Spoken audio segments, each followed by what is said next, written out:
끝났습니까? 뭐가 곧 나올 것 같았는데. 여러분 여기 가사 다 읽어보셨죠? 우리 오늘 이 시온 찬양대 그 하나님께서 기뻐 받으시고 우리 가사가 우리 모든 교우들의 기도가 되었으면 좋겠습니다. 정말 이 가사대로만 된다면 아이들 말로 끝납니다. 이대로 안 돼가지고 지금 뭐 난리가 법석이죠. 총무님, 예. 예. 악보를 사무실에 좀 하나 보내주십시오. 예. 예.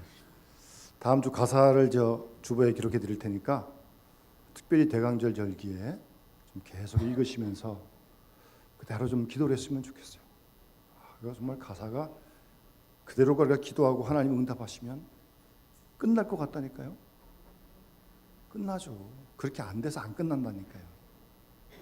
평화의 왕, 지혜의 주, 소망의 주님. 그 가사 보니까 그런 영원한 기쁨 예수. 우리 주님이 영원한 기쁨인 줄 믿습니다. 네, 그분 때문에 기뻐하는 거예요. 그분이 영원한 기쁨이시니까. 뭐 환경이 어떻다, 뭐가 어떻다, 뭐 몸이 아프다, 건강하다, 그건 다 그다음이고요. 그거 이전에 영원한 기쁨이 우리 주님 아니십니까? 그래서 기쁜 거예요. 그런 기쁨을 구하고 누려야 합니다. 오늘 예배 드리고 딱 나가실 때는 그 기쁨이 얼굴에 충만하셔야 돼. 그래야 좀 어디 갔다 왔냐 물어볼 거 아니에요. 그럼 교회 왔다 갔다 그래야죠. 그러면 영남교회 왔다 갔다 그래야죠. 뭐가 달래되는 거 아니겠습니까? 교회로 갔다 왔는데 회복해야 됩니다. 하나님은 살아계시고 오늘도 우리한테 역사하심을 믿습니다. 그렇다면 뭔가 좀 일어나야 되는 거 아니에요? 그리고 특별히 그 마지막 가사가 참 저는 계속 마음에 와닿는데 한번 따라합시다. 기도하는 마음으로 길이 우리를 이끄소서. 아멘. 여러분 그렇게 기도하십니까? 대답이 좀 작아지시는 것 같은데. 주님 안 이끌어 주셔도 돼요? 모든 일에 주님이 우리를 이끌어 주시는데 목자가 되어서 한 걸음 한 걸음 앞에 가시는데 잘 따라가면 아무 문제 없는데 의의 길로, 공의의 길로, 평강의 길로 인도하실 텐데, 사랑의 길로 인도하실 텐데 못 따라가요. 그러니까 이렇게 기도해야죠. 길이 영원히 주님 우리를 이끌어 주십시오. 그렇게 기도하고 그 이끌어 주심을 잘 따라가야죠. 놓치지 말고 내 마음대로 하지 말고. 그게 신앙생활 아니겠습니까? 제가 오늘 찬양 들으면서 오늘은 설교하지 말고 음악만 계속 듣고 가사 계속 보고 기도하면 되겠다 싶어요. 제가 설교하면 더 훨씬 나은 것 같아요. 이게.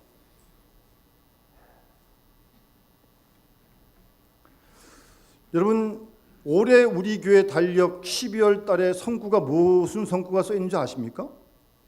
제가 아시는 분에게 딱 한 분만 조그만 상을 드리겠습니다.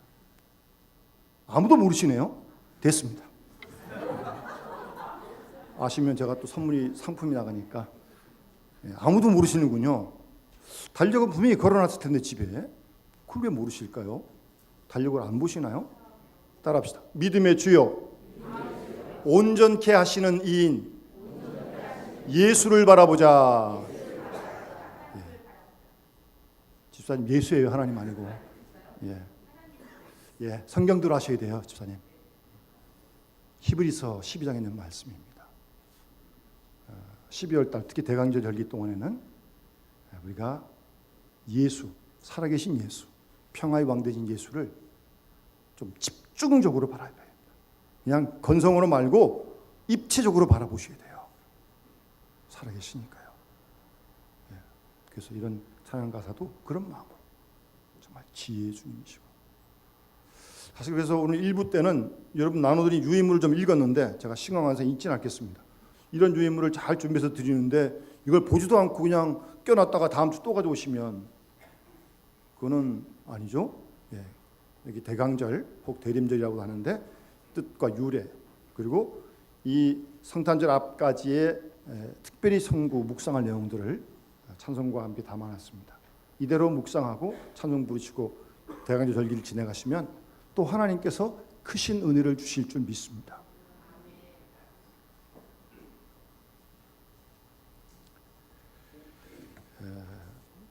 우리는 지금 마태복음 5장 통해서 예수님 말씀을 지금 듣고 있는데 5장 17절의 말씀을 늘 기억하셔야 됩니다. 한번 성경을 펴시고 5장 17절 바로 앞인데 17절 한 절만 크게 한번 읽겠습니다. 시작.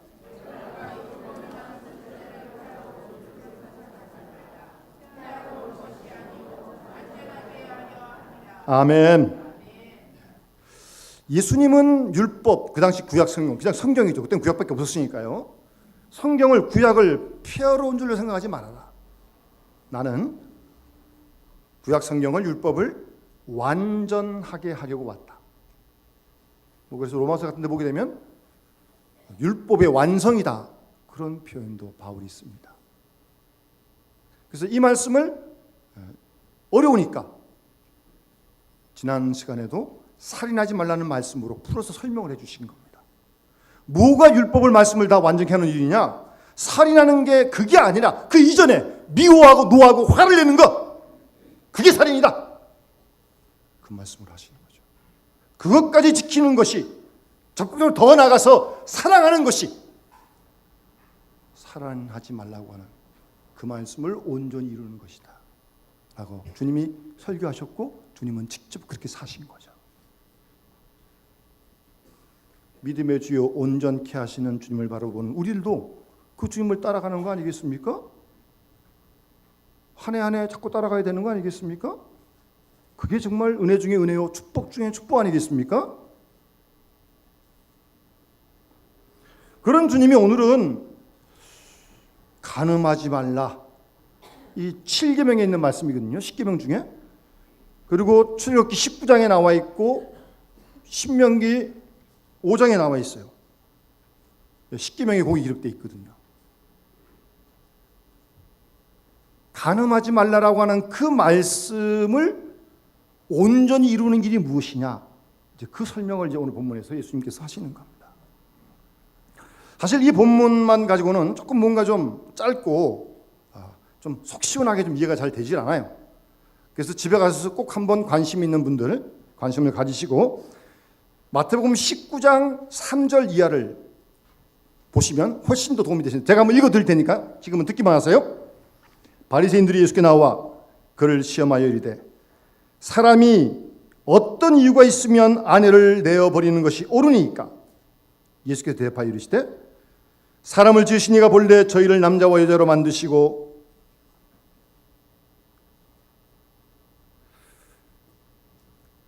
말씀하시기를 그러므로 사람이 그 부모를 떠나서 아내에게 합하여 그들이 한 몸이 될지니라 하신 것을 읽지 못하였느냐? 그런즉 이제 둘이 아니요 한 몸이니 그러므로 하나님이 짝져 주신 것을 사람이 나누지 못할지니라 하시니 또 묻습니다.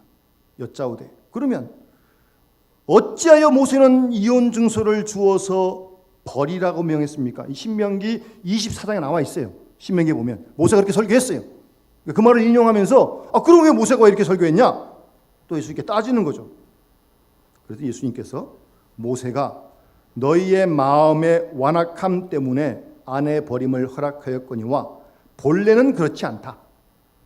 내가 너희에게 말하노니 누구든지 음행한 이유 외에 아내를 버리고 다른 데 장가드는 자 그도 간음합니다. 그랬더니 이 바리새인들이 만일 사람이 아내에게 이같이 할진대 장가들지 않는 것이 좋겠습니다. 좀 이상한 말을 하고 있어요. 어쨌든 19장 3절이라 한번 잘 나중에 보세요. 그러니까 그 예수님 당시 유대인들은요 간음에 대해서 십계명에 나와 있기 때문에 잘 알고 있었고 그걸 해석하면서 남자가 아내 외에 다른 여자와 유체적인 관계를 가지면 그거 간음이고요. 또 하나 이상하게도 성경을 잘 보시면 간음은 남편 있는 아내에게만 적용을 합니다. 여러분 요한복음 9장에 현장에서 가난받아 잡힌 여인이 와서 지금 돌 맞아 죽으려고 그러잖아요. 예수님께서 지금 살려주시는데, 간음을 하다가 잡힌 여인이면 남자도 있을 거 아니에요. 남자는 왜 안 나와요 거기? 이게 그 당시 법이에요. 간음하다 붙들리면 여자만 처벌을 받는 거예요. 그러니까 그 당시는 일부 다처주의였기 때문에 남자가 남편이 다른 뭐 처녀나 뭐 혼자 사는 분이나 하고 관계를 맺어도 그건 괜찮아요. 근데 남편 있는 아내가 어떤 남자와 관계를 맺으면 그 남자가 결혼을 안 한 독신이라 할지라도 그 여자는 간음을 한 겁니다. 다분히 남성 위주의 사회였으니까 간음하는 여자만 지금 계속 벌을 주는 거네. 요한복음 9장에도 간음하다 잡힌 여인만 있잖아요. 남자 어디 갔어요 도대체? 잘못을 같이 했구만. 그것이 그 당시에 예수님 당시의 분위기였습니다. 사회의 흐름이었단 말씀입니다. 그리고 그 마태복음 19장 제가 읽었던 말씀을 보면 이혼 증서에 대한 얘기가 나오잖아요. 이혼 증서. 뭐 지금으로 얘기하면 양 부부가 합의 이혼한다. 안 되면 소송을 하잖아. 이혼 소송을. 이거는 그런 게 아니에요. 일반적으로 남자가 저 여인은 내 아내가 아니다. 꽝. 그러고 이제 하면 이거 이제 이 부인 아니에요. 이거. 그렇게 쉽다니까요. 합의가 아니라니까요. 일방적인 거예요. 완전히 그 당시에는. 그렇게 이혼을 했다니까. 그게 이혼 증서예요. 저 여인은 내 아내가 아니다. 자기가 도장만 찍으면 그냥 끝나는 거예요. 그럼 궁금하잖아요. 왜 그럼 이혼했을까? 뭐 간음한 거 말고 왜 이렇게 쉽게 했을까? 기록을 찾아보면요.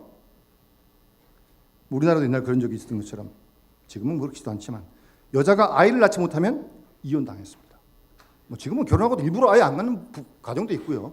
뭐 그게 문제가 되지 않는데 하여튼 그 당시엔 그랬어요. 심지어는요. 음식을 잘 못한다는 이유 때문에도 이혼 써가지고 끝. 그럴 정도였으니 말입니다. 하나 더 말씀드릴까요? 요리하는 부인의 뒷모습이 미워가지고 이혼 끝. 그런 기록이 있다니까요. 그렇게 쉽게 이혼을 했던 거예요. 참 요리하는 뒷모습이 미워서 이혼했다? 그럴 정도니까요. 예. 그런 시대에 예수님이 지금 오늘 이 말씀을 하시는 거예요. 지금 예? 우리는 뭐 어떻게 뭐 아무렇지 않은 것 같지만 이거 굉장한 말씀이라니까요. 지금요. 그런 시대인데 그때가 그런 시대에 예수님께서는 어쨌든 간음한 연고 외에 이혼할 수 없다. 아주 못을 꽉 받는 겁니다. 일단 간음한 연고에는 절대 안 된다. 예, 하여튼 못을 꽉 박아놓고 그 다음에 간음하지 말라는 말씀을 이루는 것이 뭐냐?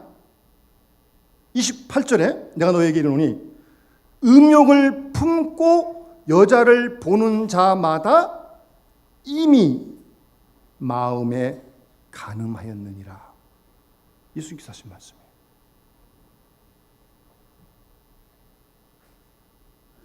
음욕을 품고 여자를 보는 자마다 이미 잘 성경을 읽으셔야 돼요.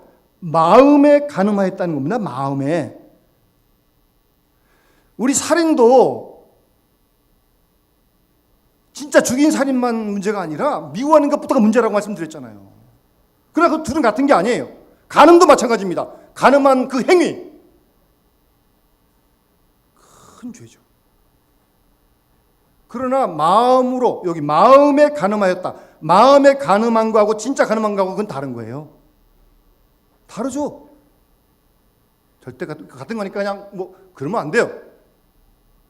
마음에 간음하였다는 거예요. 마음에. 뭐 천주교에서는 이런 용어를 쓰죠. 우리 그런 용어 안 쓰는데 경죄, 중죄, 무거운 죄, 가벼운 죄 이런 표현을 쓰거든요. 근데 그런 분류로 따지면 마음에 간음한 거는 경죄고 진짜 간음한 거는 중죄죠. 그렇게 분류해 볼 수 있다는 거예요. 절대 같은 거 아니에요. 근데 어쨌든 마음에 이미 간음하였다. 예수께서 쓴 말씀입니다. 그러니까 어쨌든 마음의 간음이 상당히 무서운 것이다. 일단 그런 의도죠. 예수님 말씀의 내용은. 성경에 보면 하나님께서 마음을 보신다, 중심을 보신다는 말씀이 많이 나옵니다. 여러분 언제 한번 기회가 되시면 성경 읽으실 때 구약 성경도 그런데 어쨌든 마음이란 단어가 나오면 뭐 빨간 펜을 한번 쭉 한번 칠해보세요. 굉장히 마음이라는 단어가 많이 나옵니다. 뭐 하나님께서 사울을 버리시고 다윗을 택하실 때도 사무엘에게 말씀하시기를 용모와 신장을 보지 말아라. 내가 이미 그를 버렸다. 사울을 버렸다는 거죠. 내가 보는 것은 사람과 같지 아니니 사람은 외모를 보거니와 나 여호와는 중심을 보느니라. 마음을 보신다는 거예요.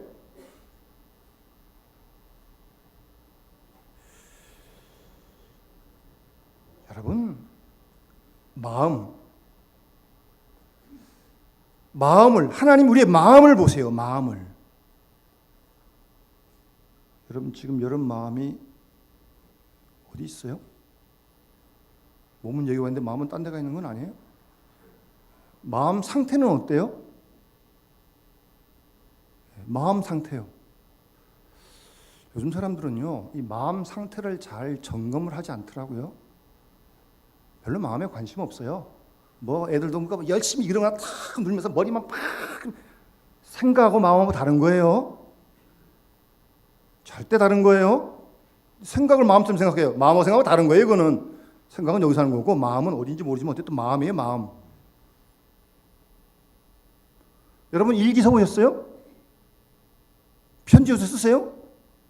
편지 일기 쓰는 사람이 참 드뭅니다. 편지는 마음으로 글을 쓰는 거 아니에요?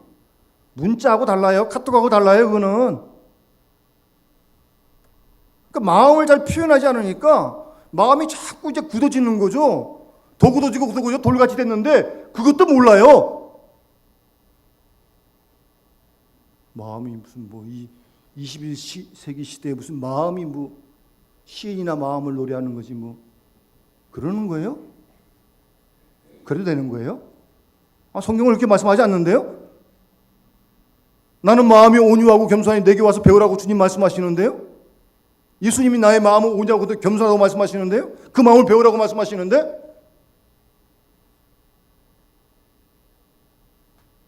우리가 어떤 일로 이익과의 관계에서 불편한 관계가 있을 수 있습니다. 제가 아는 청년도 청년 때 어떤 친구한테 된통 당했어요. 자기는 마음을 열고 갔는데 그쪽에서 확 쏘니까 이 친구가 그다음부터 하는 말이 상처를 받고서는 두고 봐라. 내가 이제 마음을 여는가. 절대로 안 열겠다는 거예요. 딱 그리고 이를 딱 그냥 깨물면서 다짐하더라고요. 예? 내가 미쳤어? 내가 왜 걔한테? 예? 제가 이해를 하면서도 참 걱정되는 건 그 사람에게 상처받았다고 그 사람의 어떤 마음을 닫았다. 그렇게 닫힌 마음문이 하나님께는 열리겠어요? 예, 이게 뭐 자동인가요? 그렇게 안 됩니다. 사람에게 닫힌 마음문은 하나님에게 열리지 않습니다. 그러니까 예수님께서 지난 본문에 예물을 드리다가 가다가 제사로 가다가 예배로 가다가 형제에게 원망들을 많이 이끄는 놔두고 가서 화해하고 사회하고 와서 그러고 예물 드리라고 그러잖아요. 그래야 하는 예배 받으시겠다 그러는 거 아닙니까? 마음이 참 중요합니다, 여러분. 예? 그래서 잠언 4장 말씀에 무릇 지킬 만한 것보다 내 마음을 지키라고 그러는 거예요. 생명의 근원이 거기서 나기 때문에 근이라고 말씀하시는 거예요. 마음을 지켜야 돼요, 마음을. 생각도 지켜야 되지만 마음도 지켜야 돼요, 마음. 마음이 훨씬 더 중요한 겁니다.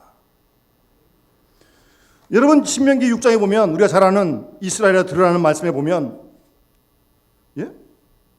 마음을 다하고 뜻을 다하고 힘을 다해 하나님을 사랑하라고 그러잖아요. 하나님을 사랑하는데 마음을 다 해가지고 사랑하라고요. 또 남겨두지 말고 전부 다 마음을 다 들여가지고 하나님 사랑하라는 거예요. 하나님 사랑하죠. 우리가 안 사랑하는 거 아니에요. 사랑하니까 여기 와서 예배를 드리는데 마음을 다 드리고 뭐 뜻도 다 드리고 힘도 다 드리라는 거예요. 하나님께. 그렇게 사랑하라는 거예요.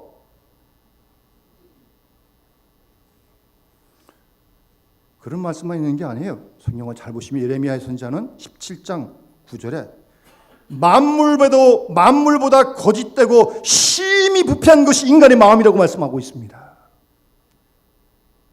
요즘 세상 참 무섭지 않습니까? 참 사람 모릅니다. 정말 부패하고 심히 약합니다. 그게 마음이 그러니까 그러지 어떻게 어휴 애를 갖다가 막 어떻게 죽이. 마음이 중요합니다. 마음이. 마음이 굳었다면 마음을 회복해야 되고요. 마음을 상처받았다면 치유받아야 되고요. 우리 찬송가 많이 부르잖아요. 마음이 상한 자를 주님이 고치신 줄 믿습니다. 교회 와서 그거 안 고쳐받으면 어디 가서 고치려고 그래요? 약 먹는다고 됩니까 그게? 마음이 상한 자를 우리 주님이 고치시는데, 상처받은 마음, 찢어진 마음, 고통당하는 마음, 아픈 마음, 낙심한 마음, 그 마음을 여기서 우리가 고침받아야죠. 어쨌든 마음이 중요해요. 굉장히 중요합니다. 마음을 회복해야 돼요. 원래 그 히브리 사람들의 그 마음이란 원래 뜻은요, 인간 안에 가장 고귀한 기능을 행하는 것으로 그들은 생각했던 겁니다. 사람이 생각대로 사는 것 같아요? 생각대로 물론 살도 움직이죠. 그러나 생각이 다 옳아요? 생각은 이렇게 가야 되는데 몸은 딴 데 가 있잖아요. 사람이 생각대로 살지 못해요. 다. 우리를 움직이는 행동의 장은 마음이라는 거예요. 마음은 한 인간의 전 인격적인 방향을 선택하고 결정하는 기능을 하는 곳이라고 히브리 사람들은 그렇게 믿었던 겁니다. 그래서 마음을 다해서 하나님을 사랑하라고 그런 거예요. 온 마음을 다해가지고. 마음가짐이 중요합니다. 마음 가는 대로 행동이 따라가는 겁니다. 그래서 마음을 지키라는 거예요. 마음을 지키라고요. 생명의 근원이 거기서 나니까. 마음을 지킨다는 게 뭐예요? 마음에 주신 평강을 잘 간직하도록 파수꾼을 세워야 됩니다. 조금만 말 한마디 해도 기분이 나빠지고 전화 한 통만 받아도 마음이 확 그냥 기분이 나빠지는데, 그 마음을 잘 지켜야 된다니까요. 파수꾼을 잘 세워야 돼요. 듣는다고 본다고 다 함부로 하면 안 됩니다. 보는 게 곧 마음으로 금방 갑니다. 아시겠어요? 눈으로 본 게 그대로 마음으로 간다니까요. 오늘 보세요. 예수님께서 이어지는 말씀 보게 되면 만일 내 오른눈이 너로 실족해 하거든 눈 빼버려라. 예수님이 이렇게 무서운 말씀도 하세요? 눈 확 빼버리래요. 눈이 실족해 하거든. 온몸 중에 눈 하나 없어지고 온몸이 지옥에 던지우지 않는 것이 낫잖아요. 이거 하나 안 보이고 천국 가는 게 낫지 둘 다 보고 지옥 가는 게 나요? 그 정도로 말씀하시거든요. 근데 이 죄가 눈으로 들어가요. 눈으로. 딱 보는 순간. 예? 삼손이 들릴라의 그 외모의 아름다움에 반해가지고 머리가 깎여요? 봤으니까 들릴라가 이뻤을 거 아니에요? 이방 여인인데. 예? 다윗이 잠자다 깨가지고 저녁에 한가롭게 거닐다가 여인이 모욕하는 걸 보고 나니까 이게 안 봤으면 죄 안 졌을 거예요. 보니까 죄가 들어와가지고 그 충신의 아내를 죽이게 만들잖아요. 예? 눈으로도 안 봤으면 안 그랬을 거 아니에요. 죄를 짓게 하는 요인이 눈이든 손이든 간에 주님은 아주 그냥 단호하게 그걸 제거하라는 말씀입니다. 지금 손 얘기도 마찬가지예요.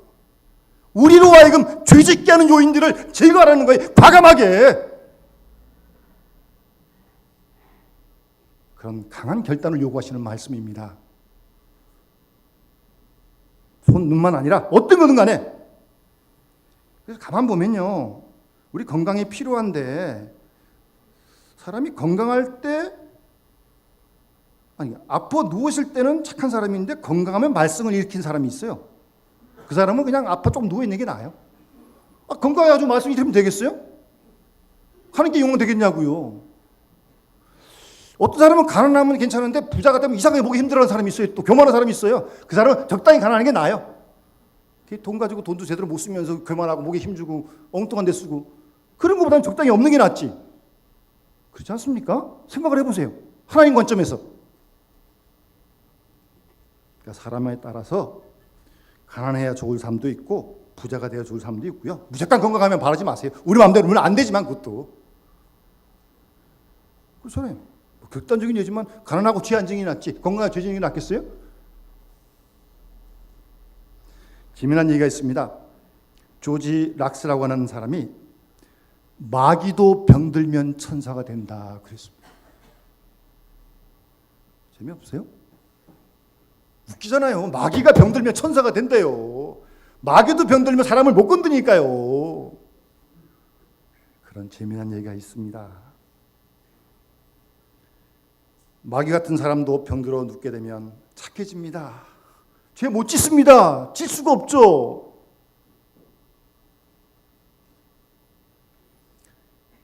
그래서 예수님께서는 눈이 범죄하거든요. 뽑아라. 하나 없이 천국 가는 게 낫다는 거죠. 둘 가지고 지옥 가는 것보다. 손이 범죄하느냐? 잘라버려라. 아주 단호합니다. 우리로 하여금 죄 짓게 하는 요인들을 싹둑 잘라버리라는 거예요. 아주 강한 말씀입니다. 이거는 우리가 못 잘라요? 우리가 못 버려요? 하나님이 버리게 하십니다. 두고 보세요. 삼손 나중에 눈을 못 보잖아요. 무서운 얘기입니다. 어쨌든 죄를 짓게 하는 요인을 제거하라는 겁니다. 상당한 결단을 요구하시는 말씀입니다. 여기는 뭐 그런 분 안 계시겠지만 처음 믿는 분들 이런 얘기하면 아이고 예수 괜히 믿었다. 뭐 복 받으려고 믿었는데 이게 무슨 복은 그냥 처음엔 그러죠. 여러분 예수 따르는 길이 쉽지 않습니다. 좁은 길이에요. 그렇게 널려있고 말하면 나가는 그런 길 아니에요. 십자가 지는 게 어디 쉽습니까? 자기 부인하는 게 쉬워요. 그러나 그 길이 진리의 길이고 생명의 길이고 영생의 길이고 천국 가는 길인 줄 믿습니다. 그러니까 믿고 따라가는 겁니다.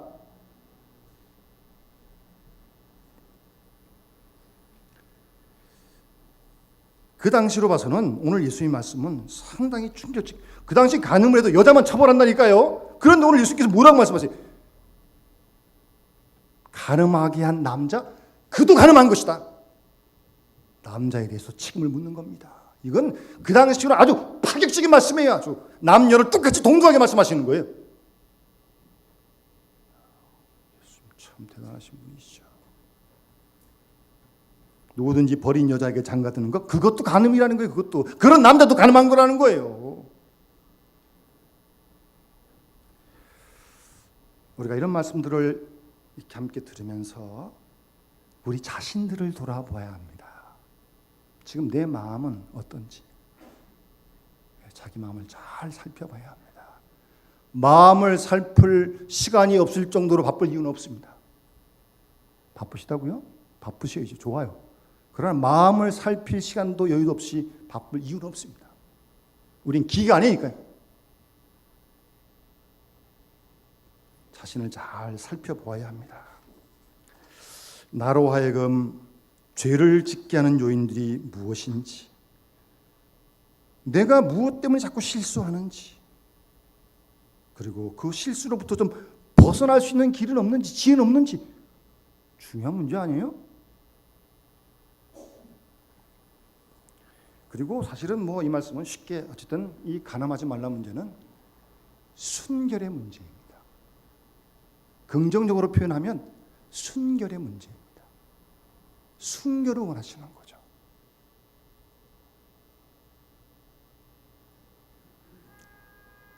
순결에서 가장 중요한 게 뭐냐? 마음이라는 겁니다. 마음. 그래서 예수님께서 마음이 청결한 자는 복이 있나니 저가 하나님을 볼 것이며 그랬잖아요. 마음이 청결한 자가 복된 사람이고 그 사람이 하나님을 본다고 주님 말씀하셨잖아요.